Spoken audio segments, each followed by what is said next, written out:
श्री स्वामी समर्थ आपल्या सर्वांचं गुरुस्पर्श चॅनलमध्ये अगदी मनापासून स्वागत करते आणि स्वामी महाराजांच्या कृपेने आपल्या सर्वांच्या सर्व चांगल्या इच्छा पूर्ण हो ही स्वामींच्या चरणी प्रार्थना करते आणि आजच्या व्हिडिओला सुरुवात करते। तर आता आजच्या व्हिडिओमध्ये आपण पाहणार आहोत की स्वामींची सेवा नक्की कशासाठी करायची आहे, का करतो आपण स्वामींची सेवा। आपण महाराजांना गुरु मानतो, गुरु केलेला आहे आपण, तर स्वामींची सेवा का करायची, कशासाठी करायची, ह्या विषयाचा हा आजचा व्हिडिओ असणार आहे। तत्पूर्वी मी काही गोष्टी तुम्हाला स्वामींविषयी सांगू इच्छिते। तर आपण स्वामी महाराजांची सेवा करतो कारण सर्वांच्या मनात काही ना काहीतरी इच्छा असतात, इच्छापूर्तीसाठी आपण महाराजांची सेवा करत असतो। परंतु आपल्या जीवनात काही अडचणी असतात, दुःख असतात आणि आपण हे सर्व आपल्या अडचणी, दुःख हे सर्व आपण स्वामींना सांगत असतो। या स्वामी मार्गातून, या स्वामी सेवेतून हे सर्व काही करून आपण सोडवत असतो। हा अनुभूतीचा मार्ग आहे, हे सर्वांना माहीत आहे। तर आता स्वामी समर्थ महाराज हे परब्रह्म, ब्रह्मांड नायक आहेत आणि प्रत्येक गोष्ट ही स्वामी समर्थ महाराजांनीच निर्माण केलेली आहे, हेही सर्वांना माहीत आहे।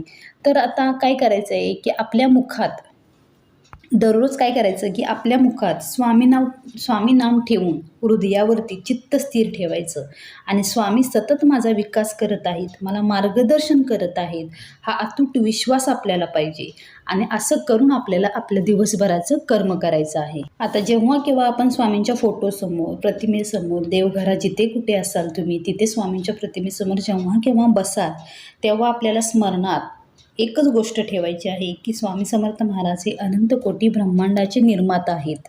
त्यामुळे आज आपले समाजातील जे काही स्थान आहे, पद, प्रतिष्ठा, पैसा, ज्ञान, इतर काहीही असू दे, ते सर्व स्वामींच्या समोर शून्य आहे। स्वामींना आपल्याकडे किती पैसा आहे, आपल्याकडे कोणतं पद आहे, आपल्याकडं किती ज्ञान आहे, हे महत्त्वाचं नसून स्वामींना फक्त भक्ती, श्रद्धा आणि शुद्ध आचरण हवं आहे आणि स्वामींना आपण अनन्य भावाने स्वामींकडे आपल्याला शरण जायचं आहे। स्वामींना श्रद्धा आणि भक्ती महत्त्वाची आहे। त्यामुळे जीवनात काही संकट असतील, दुःख असतील तर तुम्ही निश्चित राहायचं, कारण जे काही संकट आले आहे ते जे काही घटना घडली आहे यातून आपल्याला महाराज काहीतरी शिकवत आहेत, हे नक्की लक्षात ठेवायचं। कारण स्वामी महाराजांचं वचन आहे ते तुम्हाला माहीत असेल की भिवू नकोस, मी तुझ्या पाठीशी आहे। या वचनावरती आपण विश्वास ठेवायचा आणि येणाऱ्या संकटावरती आपण मात करायची आहे, त्याला पराभूत करायचं आहे, ही गोष्ट कायम लक्षात राहू दे। आता जेवढी आपण सेवा करू, जेवढा आपण स्वामींचा जप करू, तेवढी स्वामी महाराज आपल्याला जपणार आहेत। जेवढे आपण स्वामी चरित्र वाचू, गुरुचरित्र वाचू, तेवढं आपल्याला स्वामी वाचवणार आहेत। जेवढी आपण स्वामींची सेवा करणार तेवढा स्वामी महाराज आपल्याला मेवा देणार आहेत आणि जेवढ्या आवडीनं आपण महाराजांना शरण जाऊ, जेवढ्या आवडीनं आपण सेवा करू, तेवढ्या आवडीने आपल्याला सर्व काही महाराज देत असतात, यात काही शंका नाही।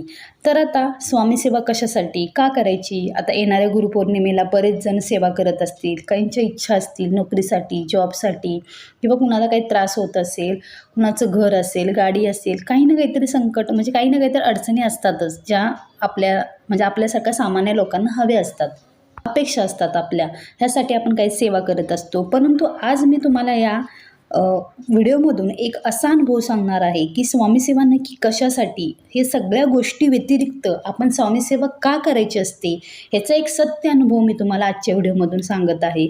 तर तो अनुभव नक्की व्हिडिओ शेवटपर्यंत पहा तुम्हाला। तर आता एक स्वामी सेवेकरी होते, अगदी जुने सेवेकरी होते, ते खूप सेवा करत होते, खूप वर्ष सेवेमध्ये होते आणि त्यांच्या घरातील सर्वजण कट्टर सेवेकरी होते। प्रत्येकजण घरात महाराजांना मानत होते, महाराजांची सेवा करत होते। तर त्यांच्या बाबतीत एक अनुभव असा आला की काय झालं होतं की ते सप्ताहात अनवाणी केंद्रात जात होते, गुरुचरित्र पारायण करत होते, इतर सेवाही करत होते आणि कोणतीही सेवा करताना ते मागे पुढे कधीच पाहत नव्हते, जे कायम त्या ताई होत्या त्या सेवा करत होत्या। त्यांच्या बाबतीत एक असं घडलं, एकदा काय झालं की त्या मोटरसायकलवरून पडल्या आणि त्यांचा अपघात झाला आणि त्या मृत्युमुखी झाल्या। तर आता त्यावेळी त्या ताईंचं तर तिथे निधन झालं आणि त्यांच्या घरातील प्रत्येक व्यक्ती सेवेकरी तर होताच, परंतु एवढे मोठं संकट आल्यावर, एवढी मोठी दुःखद घटना घडल्यानंतर त्यांच्या घरातल्यांनी प्रत्येकाने केंद्रात येणं किंवा सेवेत येणं बंद केलं काही महिने त्यांनी काही सेवा केली नाही. केंद्रात, मठात, केंद्रात कुठेही स्वामींच्या ह्याच्यात गेल्याच नाहीत त्या. त्यानंतर त्यांना खूप मोठा प्रश्न पडला, की आम्ही एवढी सेवा केली, महाराजांना एवढं मानलं, महाराजांची एवढी सेवा केली, परंतु आमच्या बाबतीतच असं का घडलं असावं?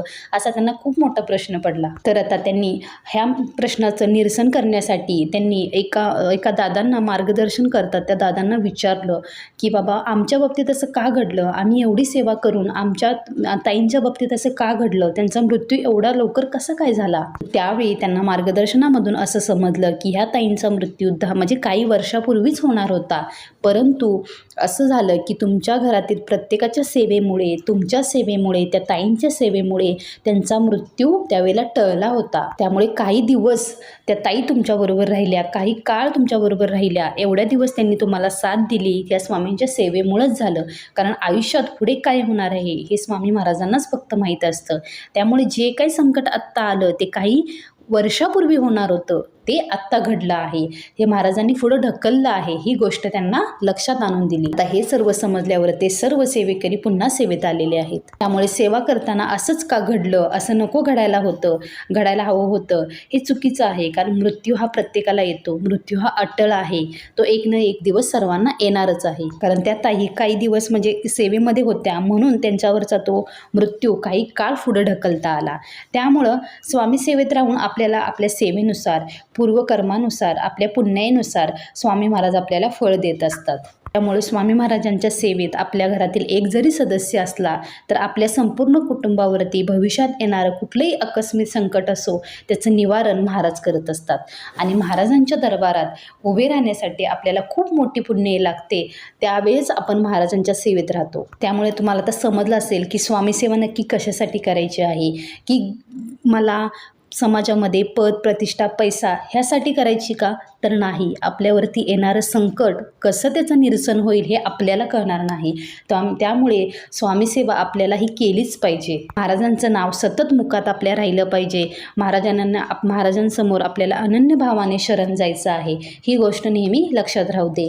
आणि आजचा व्हिडिओ कसा वाटला हे मला कमेंटमध्ये नक्की सांगा. आणि आपल्या गुरुस्पर्श चॅनलवरती जर तुम्ही नवीन असाल तर आपल्या चॅनलला जरूर लाईक, शेअर, सबस्क्राईब करा. धन्यवाद. श्री स्वामी समर्थ.